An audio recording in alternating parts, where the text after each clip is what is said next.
Joining us now is Citigroup's Bazinet. He cut his price target on Disney this morning to 110 from 120, but maintaining a buy rating. And guys, just for some perspective on Hugh, as you know, I've covered Pepsi and Hugh for a while. 55 straight quarterly beats is not a shabby record for a CFO. That's Hugh's legacy over at PepsiCo. I guess, Jason, Disney could certainly use that. Do you look at him as a CEO contender?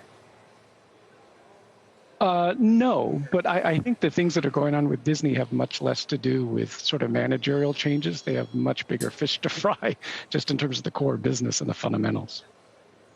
Right. But I do think that the Hugh news is good for Bob Iger and good for Disney because he's one of the most seasoned CFOs in America. To help turn around Pepsi. Also, interestingly, was on the other side of a Nelson Peltz battle with Pepsi when Nelson wanted to break up that company in two. Indra Nooyi was the CEO at the time. It's interesting, given Nelson's involvement in in Disney right now. Where do you think that goes? Yeah, I think that's a good point. I mean, it felt like sort of the activist sort of narrative has sort of moved to the background, but it does feel like it's gaining a bit more momentum. And I just think that speaks to my point, is that Disney has to prove a lot of other things to sort of right the ship and move in the right direction, particularly as it relates to their DTC business. If they can do that, I think it sort of takes a lot of the wind out of the sails, out of the activist narrative. What do you expect for earnings this week, and do you expect to see any progress on that front? No, I mean, I think the earnings will be pretty much down the fairway. I mean, we've seen that from other media companies. You know, the stock reaction has been incredibly positive on these media prints simply because the sentiment is so negative on the buy side across all of media that you don't have to do a lot to sort of get a relief rally in these names. For me, Disney is less about the quarter. It's really more about articulating to the street what the streaming narrative really is.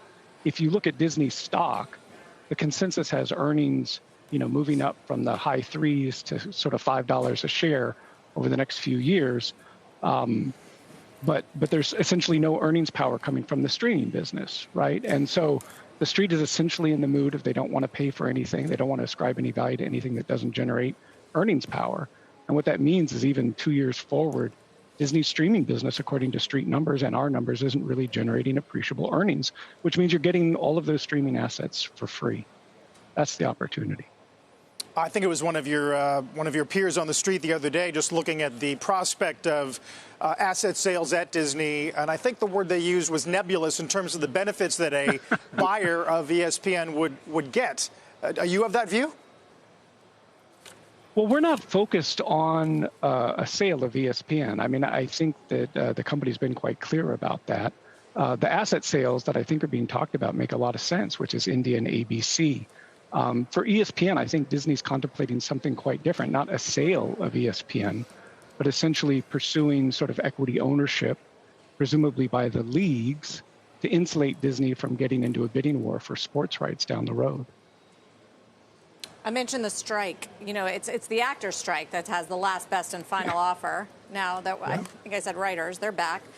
Yes.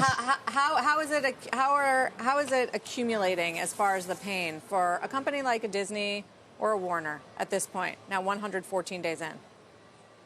I would say there has not been a lot of pain. There are certainly secular pressures in the pay TV ecosystem. Those have not gotten worse in the wake of the strike. If anything, the free cash generation has been a bit better because of the strike. I think investors are smart enough to know that it's transitory.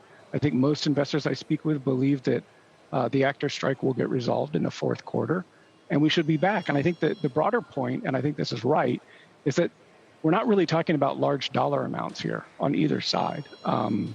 This is not going to break the bank no matter how this gets settled. And so what the street really wants is just to get it behind us to remove one variable from the playing field, because we have enough variables as it is.